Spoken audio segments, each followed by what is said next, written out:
I was like really thinking carefully about it. The first thing I kind of thought of, which is maybe obvious or like very on the nose, but like, you know, I thought about some of the greatest protest songs of all time. You know, Eunice being in the soul genre, R&B. The most obvious thing I could think of was Marvin Gaye, What's Going On. And the thing I love about that song is it's like, obviously lyrically it's like very serious, you know, but it still grooves, you know, it still has a good groove that like moves the song forward and gives it a sense of urgency. So first things first, me being a drummer, had to have a great drum groove, right? Like it's gotta groove.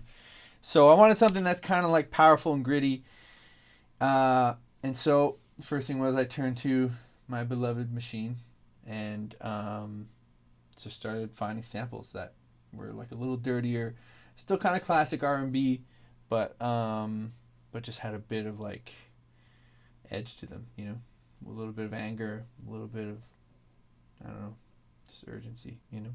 Mostly I found some old samples, older sounding samples. Some of them are from machine packed. And then some of them are from a local producer who goes by The Count. He's got a great drum pack out. So this is kind of a mix. There's a few of his sounds in here. Some of his ride cymbals, his toms, one of his snares, and then a mix of other things. So basically I wanted something that's like kind of like classic, but also kind of modern R&B, you know, modern R&B drums.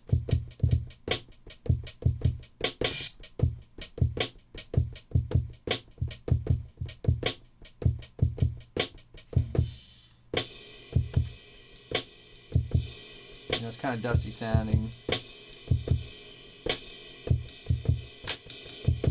That kind of thing. What ends up happening when you pair that with what we just heard from the guitar and voice. Why does it seem like nothing has ever changed? What eventually comes in the verses.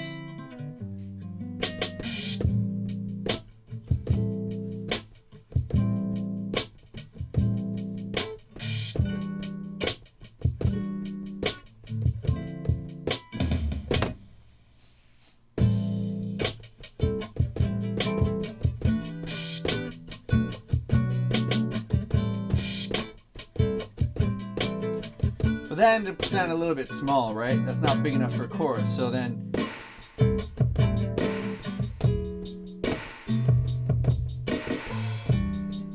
just brought in a bigger drum kit, ran it through a spring reverb to make it kind of like a little bit bigger, kind of weird. So that's the basis of the drums. When we bring it all in,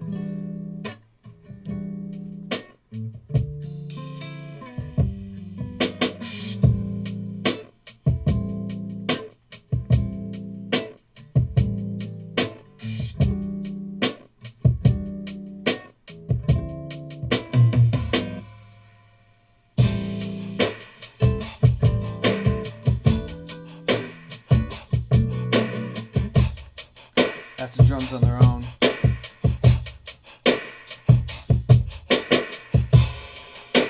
To make it a little more intense and maybe a little bit on the nose, I put in this kind of like almost acting like hi-hats, but it's just my breath. Just panting. I want to make it sound kind of intense. It's panned hard, so it's almost attacking your eardrums.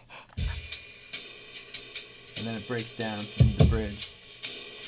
So that's the foundation of the drums.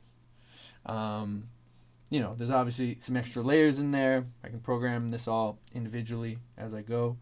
But that's the bedrock of the groove. Now the thing is, what's a good R&B song without the bass?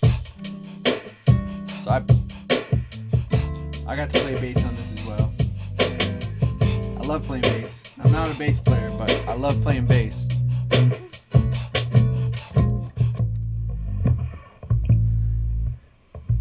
playing it's just a P bass through an old Ampeg B15.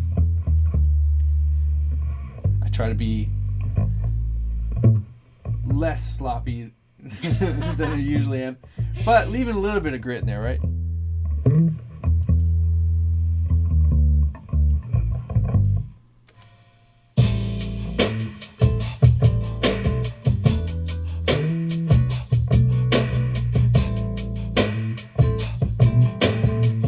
Taking some liberties.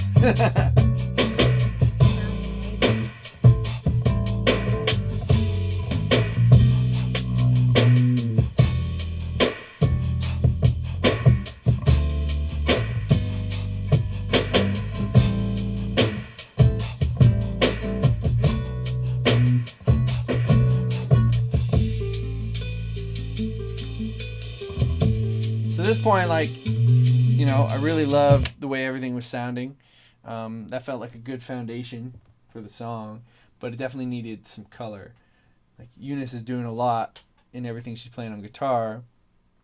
But yeah, we just needed, like, I don't know, a bit of a, you know, a twinkle up top. Mm-hmm. Something that, like, breathed a little more. Because, you know, the drums, well, the whole rhythm section, all the drums, bass, guitar are, like, a little grittier. They're a little more in the lower range.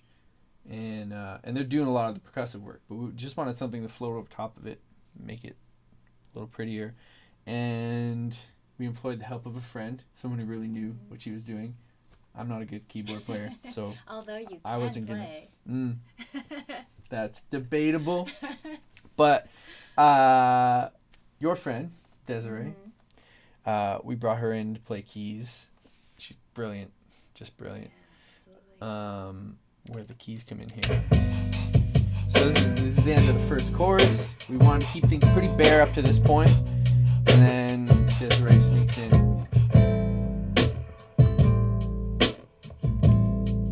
on the second verse. So smooth.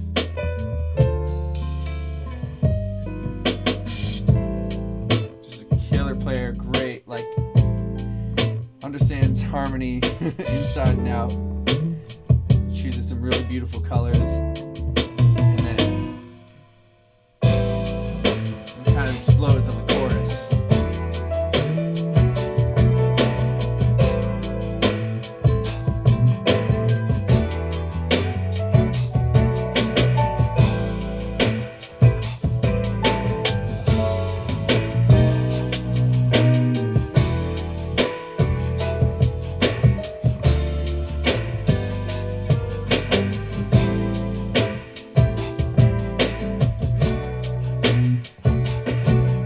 So we used a few layers of piano on the chorus because we wanted something that hit pretty hard.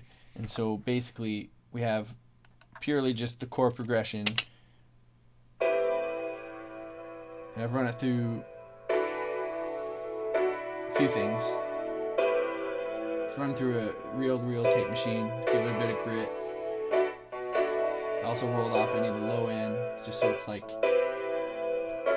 just the high bits. It's not taking up too much space in the low end, but it has a lot of attack, so it gives it more punch.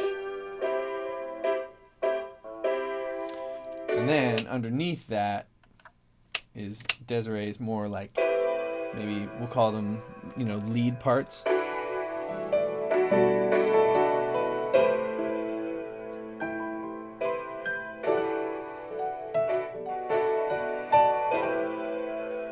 And the two work really nicely together.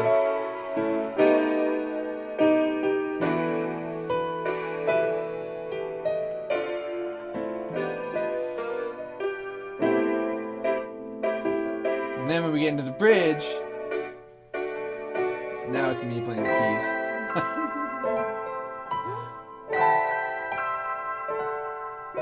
And so then I basically sampled myself, cut it up, reversed it in some sections. It's back forwards again. No, now it's reversed.